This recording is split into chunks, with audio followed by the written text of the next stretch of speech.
So there was a point that I was literally having 20 panic attacks a day. I couldn't mow the grass without having a panic attack. I couldn't watch TV without having a panic attack. I couldn't do anything without having a panic attack.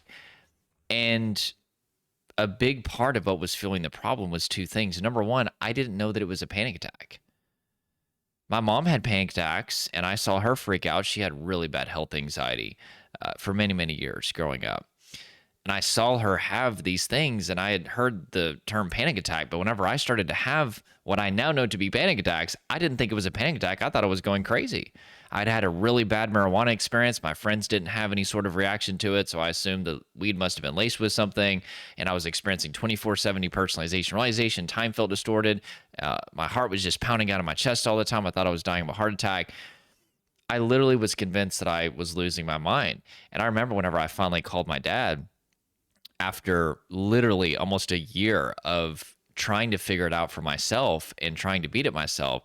And I thought that if I told my family that it was kind of like me giving up on my recovery, but I called him. I was like, Dad, I'm just feeling so weird and I feel like I'm dying all the time. And I'll never forget what my dad said. He said, well, son, thanks for sharing that. It sounds like you're having a panic attack. And, your mom used to deal with those. And he said, nobody's ever died from a panic attack. But that was the very first thing that I needed for me to get on a journey to overcome them.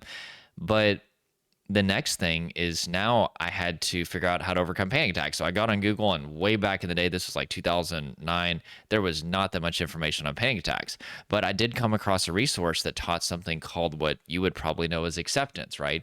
And I started to invite in the panic.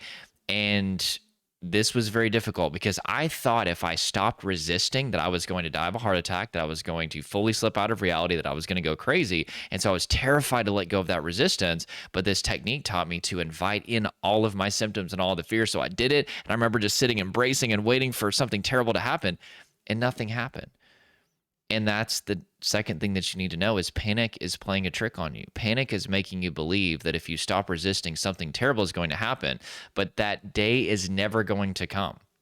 And this fear is creating an illusion of danger whenever there is no danger. And if you will stop resisting and aggressively invite in all of your fears and your symptoms, you could get out of panic actually quite easily as far as concept, but it's just very difficult in execution because you've trained yourself to resist for so long.